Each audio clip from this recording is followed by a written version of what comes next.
and welcome to episode 68 of the HHH Racing Podcast. I'm your host, Howard Kravitz. Thank you for joining me tonight as we have our Pick 5 at the Spa segment covering the late Pick 5 for tomorrow, Thursday, at Saratoga. Please make sure you subscribe right there on the right side of the screen.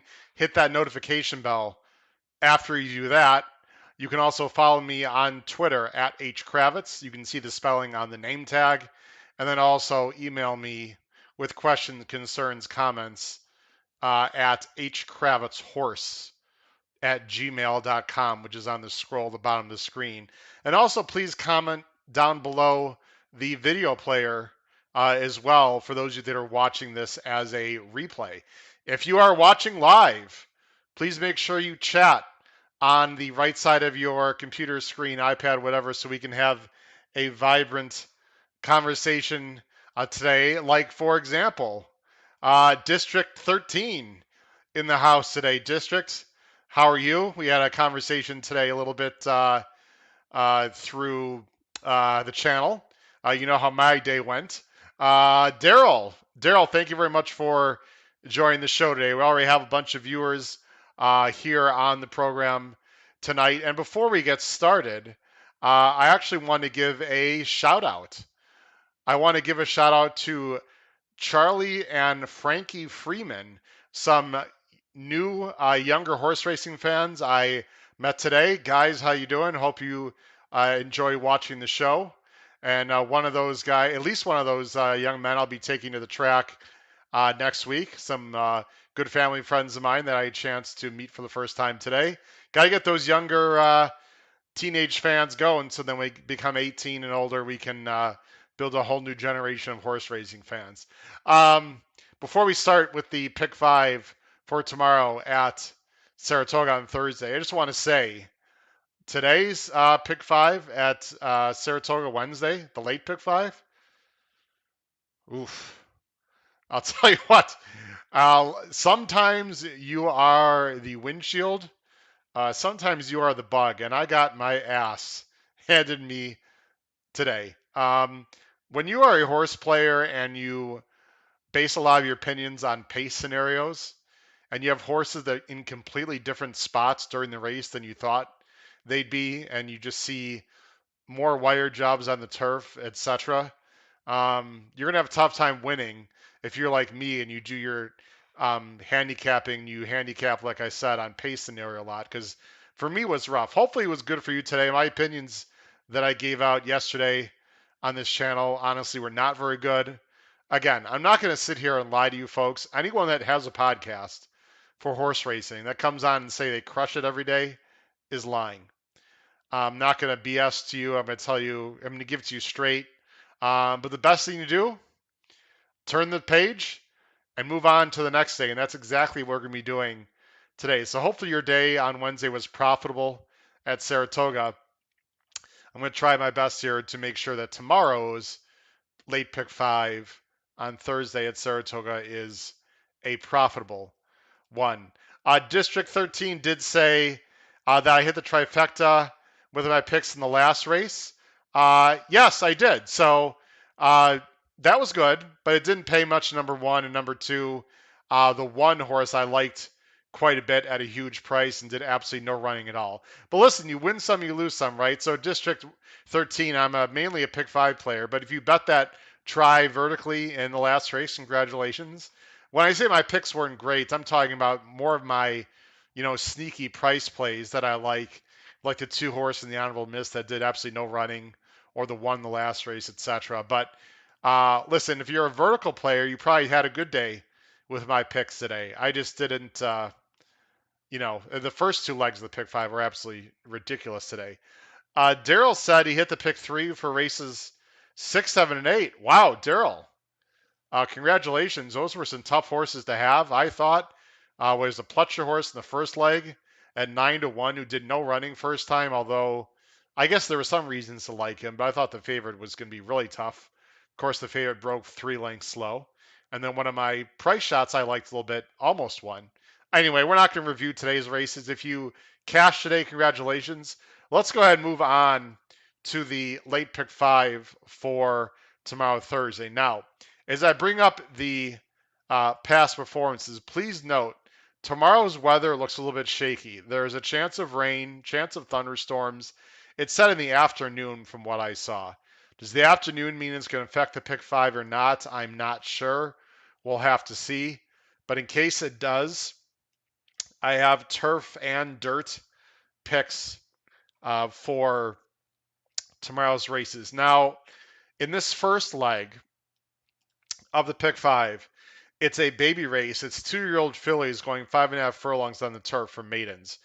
When you look at my picks on the screen, you see my dirt numbers. I only have the one as an A. Let me be clear to everyone watching live or who will watch this as a replay. I have no idea who would stay on the turf, or excuse me, who would stay on the dirt and who would, come out of the race if it was on the dirt. So if this is a dirt race, ladies and gentlemen, I have no idea who'd be in the race. If it is on the dirt, I definitely like the one for sure. Other than that, I can't give you information if it's switched to dirt. But you see my turf opinions there. And even though it is a baby race, I'm going to go pretty thin to start this pick five. There's a horse, number 5, Her World, for Wesley Ward. The sire of Her World is Caravaggio, who was an absolute monster turf sprinter in Europe. He's already produced some very good baby 2-year-olds in Europe that have already run. Uh, the horse is working very well, not only in at Keeneland but here at Saratoga. Costs $400,000. Ladies and gentlemen, I have a feeling this horse is going to be very, very good tomorrow. She's got a break. It's a turf sprint, etc. If it stays on the turf, I think Her World could be any kind. I'm very interested to see what the board says tomorrow for number 5, Her World.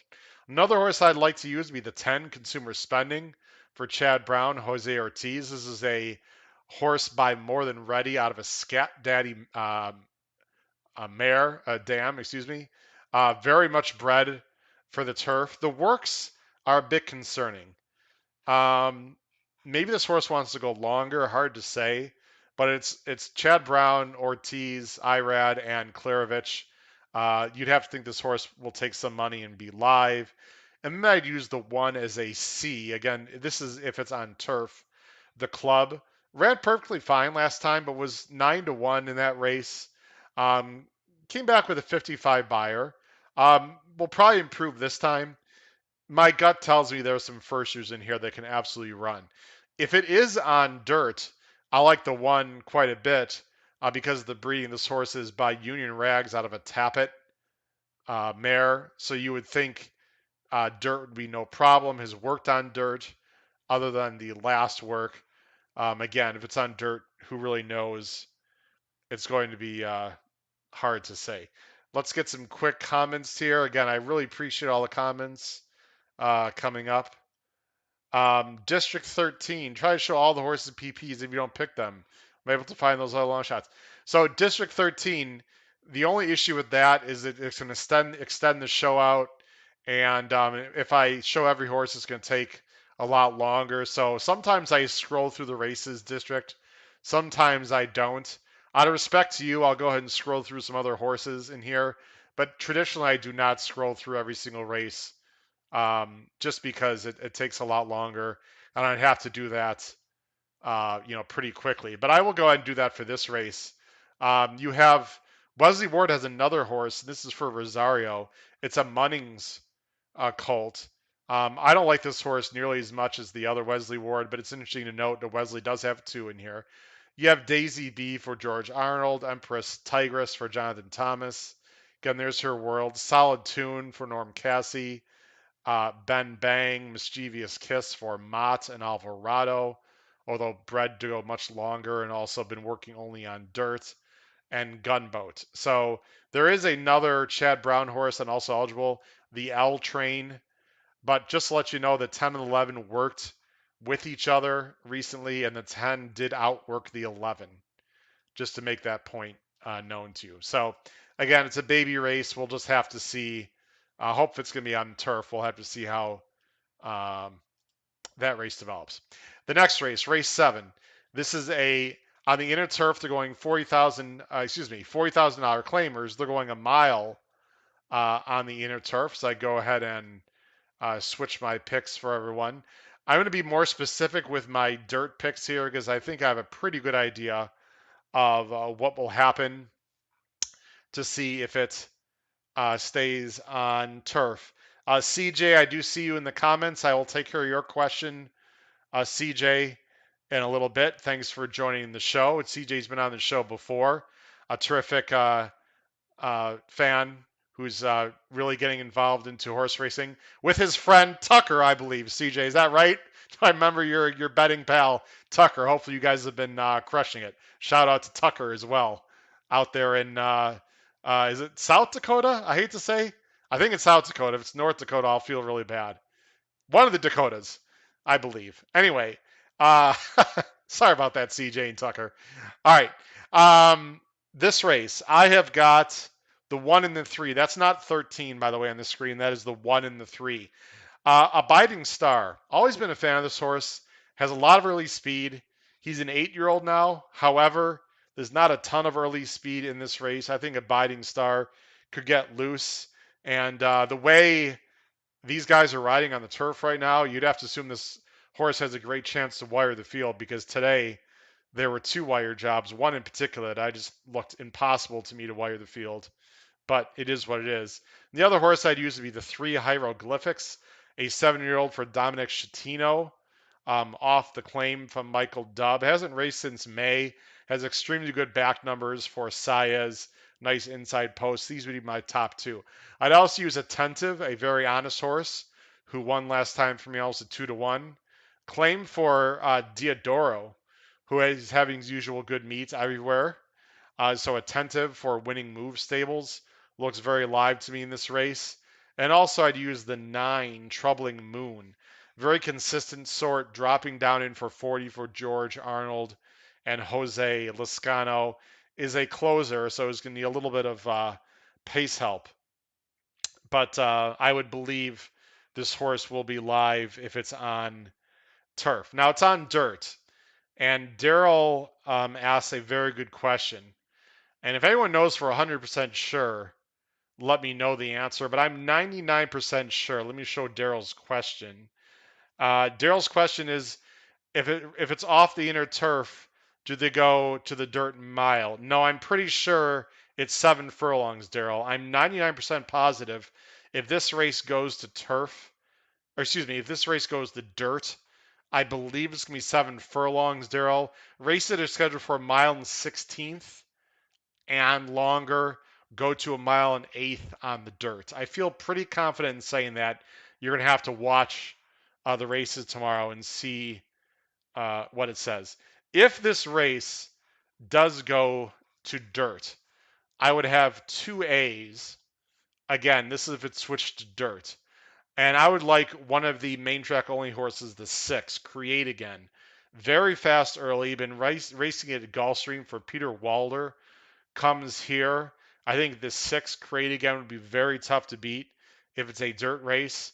I'd also use another main track only horse, the 12 Identifier. A ton of backlass, was in grade stake races at Gulfstream, has blinkers on. We have no idea who the rider would be. If it's on dirt, I would feel pretty comfortable just going with 6-12 only. You might want to use the 13 Heavy Roller, who also has some backlass, but is a 7-year-old and has less upside to me. And then, of course, there's a bunch of others that you can use. So let's just hope it stays on turf. Very interesting fields either way, no matter what surface it is on. Let's go ahead to the 3rd leg tomorrow. This is race 8. By the way, the pick 5, as usual, will start at approximately 3:55 Eastern Standard Time. Again, about 3:55 Eastern Standard Time tomorrow if the race, for the pick 5. Race 8. Very interesting race here. It's a dirt race. They're going 6.5 furlongs. Older fillies and mares, 3-year-olds and up. optional 80 claimers, non-winners of 2, lifetime. There is a coupling in this race, and they are both coming off layoffs. They're both trained by Chad Brown. They do have different jockeys. I would guess they're both going to go. You've got the one, and they're 6-5 by the way, morning line. You got the one secondary market who ran in 2 grade 2s last year sprinting as a 3-year-old filly, coming off a layoff since November, 4 for 6 in the money, has good enough works, should show speed. You would think this horse will improve coming off her 3-year-old year. However, I like the 1A better for Irad Ortiz, motivated seller. Again, a 3-year-old filly. This horse was also staked, almost won a stake race at Keeneland, and then was thrown to the wolves in the La Brea up close to a very fast pace in a race that collapsed and fell into the hands of Fair Maiden. I have not checked out the workout report, full disclosure. It looks like this horse is working better. Just a gut feeling that the 1A is going to be better than the 1. I'll admit it's a bit of a guess, but it has a little bit better figs to me than last year, and I think will be better than the 1. Now, if the 1A is scratched, I would downgrade the coupling, obviously. If the flat 1 is scratched, I'm not sure I would downgrade because I do like the 1A better. It'll be interesting to see what happens. If the 1A is ready, I think the 1A wins the race. That is why I don't have any Bs at all. As again, I'll just go ahead and scroll. You got Royal Megan, Amelia's Moon. There's really not a lot of horses that inspire me here. Finding Fame can close if the pace heats up. This is a horse for Shug, but her best number was an 81. Doesn't really inspire or do much for me. Stand for the Flag looks too slow. Regal Retort can definitely win. I don't have this horse in the mix. Actually, I believe, you know what? I think that's a mistake, guys. I have to be honest. I believe the 6 should be a C. I apologize. What you see on the screen there for my picks is incorrect. That is a typo. Real Retort, the 6 would be a C for me. The best closer in the race has 2 buyers in the low to mid 80s for Astros and Santana. Again, that is a mistake. You could use the 7 also as a C if you wanted to. Looks very fast early, but there's other speed in the race. But I suppose if she gets loose, she could win. I do like the 6. Again, Real Retort better than the 7. I should have either replaced that 7 with a 6, or at the very least added the 6 onto the ticket there as a C. Kansas Kiss looks too slow to me. Anna's fast. Again, there's a lot of speed. So there's a bunch of speed in this race, which is why I liked the 6 Regal Retort. I could easily move this horse up to a B tomorrow. So again, let me go ahead and take these picks off the screen for full disclosure, because that's not exact. In fact, I'm going to go ahead and switch these picks right. Actually, I do have the 6 and A. Wow, I apologize. Okay, what you see on the screen is exactly what I wanted. For some reason, I didn't see the 6 on there. The 6 is an A. Okay, been a long day, folks. The horses kicked my ass today, and I'm all verklempt here. Anyway, what you see on the screen is correct. The 6 is definitely an A for me. There's a lot of speed in this race. I think the race can fall apart. 4-7 Cs. That is what I want. We're all good. My bad. Just stick 13. Ignore. I see your comments. Ignore what I said. Again, the 6 is an A. The 6 is what I want. Daryl, I totally agree with you here. I think the 6 will be further back than you think, though, Daryl. Either way, I definitely do like the 6 as an A. Daryl's asking about the 3 very quickly. I have no idea what to do with the 3. This horse is not, that's not Europe, by the way, Daryl. That's Peru. So this horse was in Peru. Won a grade 1 there as a 4-year-old. But again, the purse is only $31,000. I have no idea what Amelia's Moon beat. Yeah, good connections, Mont Alvarado. I'd have to see a race before I'd consider this horse. If she takes some kind of sneaky money, I suppose you could use her, but not interested in the 3 in that race. Let's go head on to the next race. Actually, before we do that, Charlie, there he is. I just gave a little shout out to Charlie here on the show. Charlie, thanks for joining the show. He likes a 6 as well. Again, totally agree with you, Charlie. I know Charlie's a big fan of closers, he told me today. So, Charlie, put some little money on that 6 tomorrow at Saratoga. I think the race might very much set up for that horse. So, Charlie, get some more of your buddies to join the show. Thanks for joining the chat, Charlie. Greatly appreciate it. Let's go ahead up to the next race. Let's go to race 9 on the card. Again, this is the second to last race of the sequence.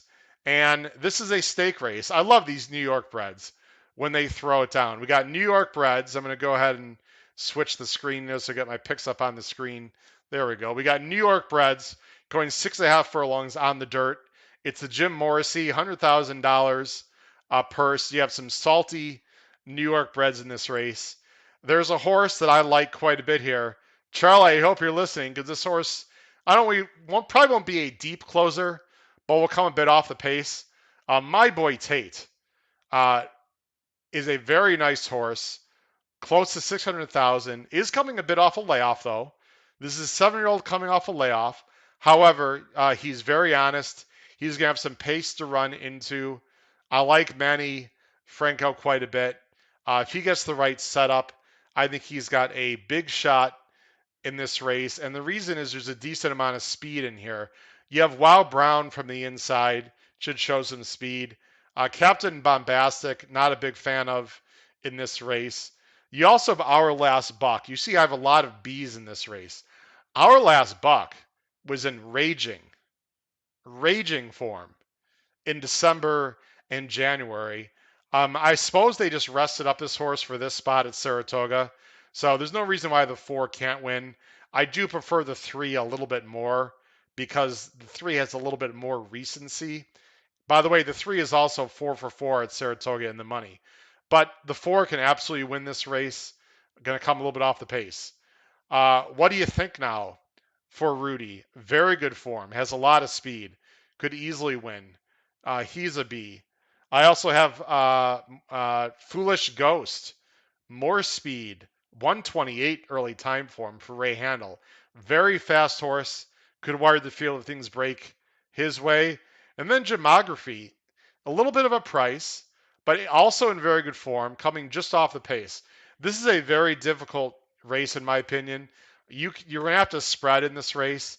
Again, I want to be very clear. I'm not saying that my boy Tate lays over this field by any way, shape, or form. However, you're going to have to take some stands a little bit, unless you want to go 4 or 5 deep with your A's. And I'm probably going to be leaning on my boy Tate a little bit, but I'm going to use a lot of others in this race. An excellent rendition of the Jim Morrissey. These New York breds always throw it down.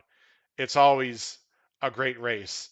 Joe is here. Joe, thanks for joining the show. No problem, Joe. Last few Wednesdays we've started at 7 p.m.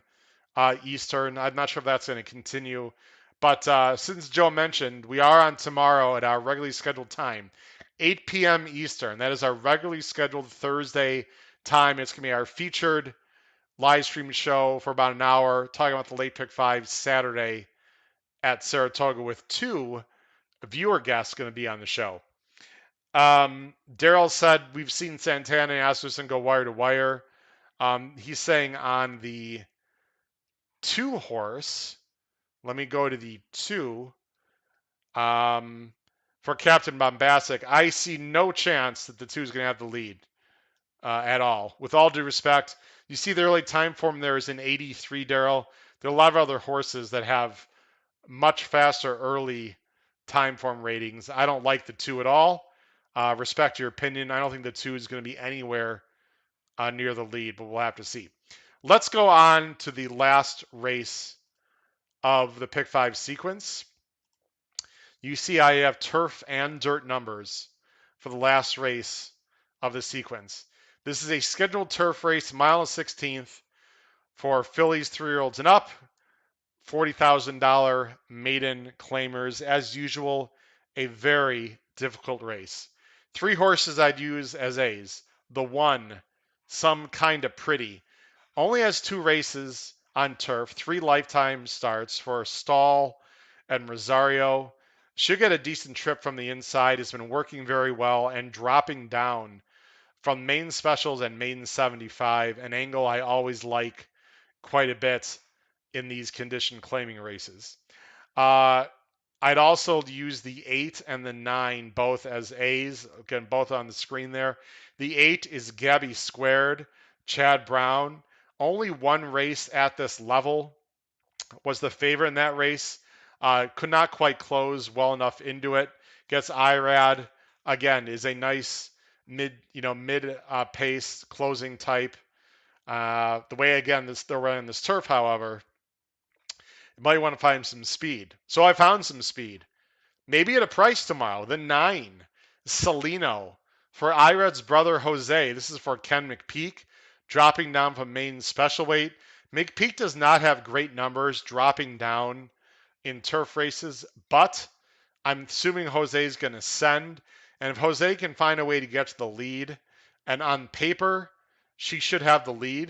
When I say she, I mean the horse. It's a 3-year-old filly.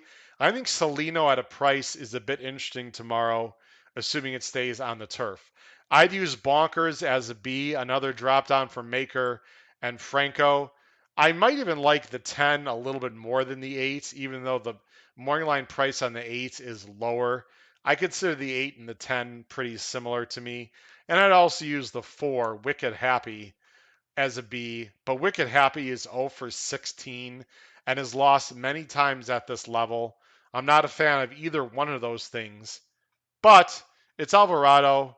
The Catamarcy barn is improving, and this horse has tactical speed. You can see my numbers there on dirt. I'm not going to go through all the horses, but if it's on dirt, I'd use 110 as possible A's, 4-9 as possible B's. We have a comment on the show from, let me show some love here to one of our viewers, Ralph. Ralph, thanks for joining the show. Ralph wants to point out the 15 as an also eligible. Let's go to that. Looks way too slow to me, Ralph. I don't know. This 15 to be in for the main track only. Has done no running at all really on the dirt recently. I'd be against that horse, Ralph, but I do appreciate you commenting about the 15 horse there. Let me go ahead and show my. Actually, you know what? I don't have. I recall this now. Let me put myself back on full camera here. I do not have a caveman ticket, ladies and gentlemen. And the reason why I don't have a caveman pick 5 ticket to show you is because I have no idea if this is going to be taken off the turf. And if it's on dirt, there's way too many question marks to me, especially in that first leg of who's going to come out of the race and who's going to stay on. So again, there's just way too many question marks for me if it's switched to dirt. So I'm sorry I can't show you a caveman ticket for the pick 5 tomorrow. But either way, I hope you're going to be cashing and crushing. Again, let me show you what's happening tomorrow as I go ahead and bring that up on the screen there. I believe I have it. Bear with me, everyone. Okay, so there it is. The live stream, obviously, that Wednesday live stream is right now. Tomorrow we are going at 8 p.m. for our scheduled featured show, 8 p.m. Eastern Standard Time, with 2 wonderful guest viewers. Those are We're gonna have viewers as handicappers. There's gonna be 3 of us tomorrow handicapping the late pick 5 at Saratoga on Saturday. There is going to be no. Let me repeat this: no pick 5 at the spa tomorrow for the late pick 5 on Friday. Again, there's no Friday show. There are no shows from Friday to next Tuesday. I'm going on vacation. A much needed vacation, as I've mentioned on previous shows, going out to California with my a wonderful brother and cross off something on my bucket list, going out to Pebble Beach, California to play golf out there, somewhere I've never been. Very excited about that to celebrate my 50th birthday, which is happening in a few weeks in August. So there'll be no shows again from Friday till Tuesday. I'll miss everyone, but I'm going a little bit off the horse racing grid, so to speak, for a few days next week. I am really looking forward to that, obviously.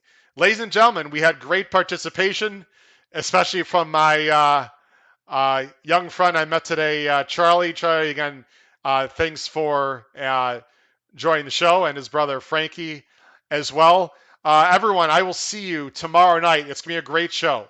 Tomorrow night, 8 p.m. Eastern for episode 69. It'll be pick five at the spa, handicapping the late pick five for Saturday at Saratoga. Good luck tomorrow in your pick five bet at Saratoga on Thursday. Take care. Have a great evening. Good night, everyone.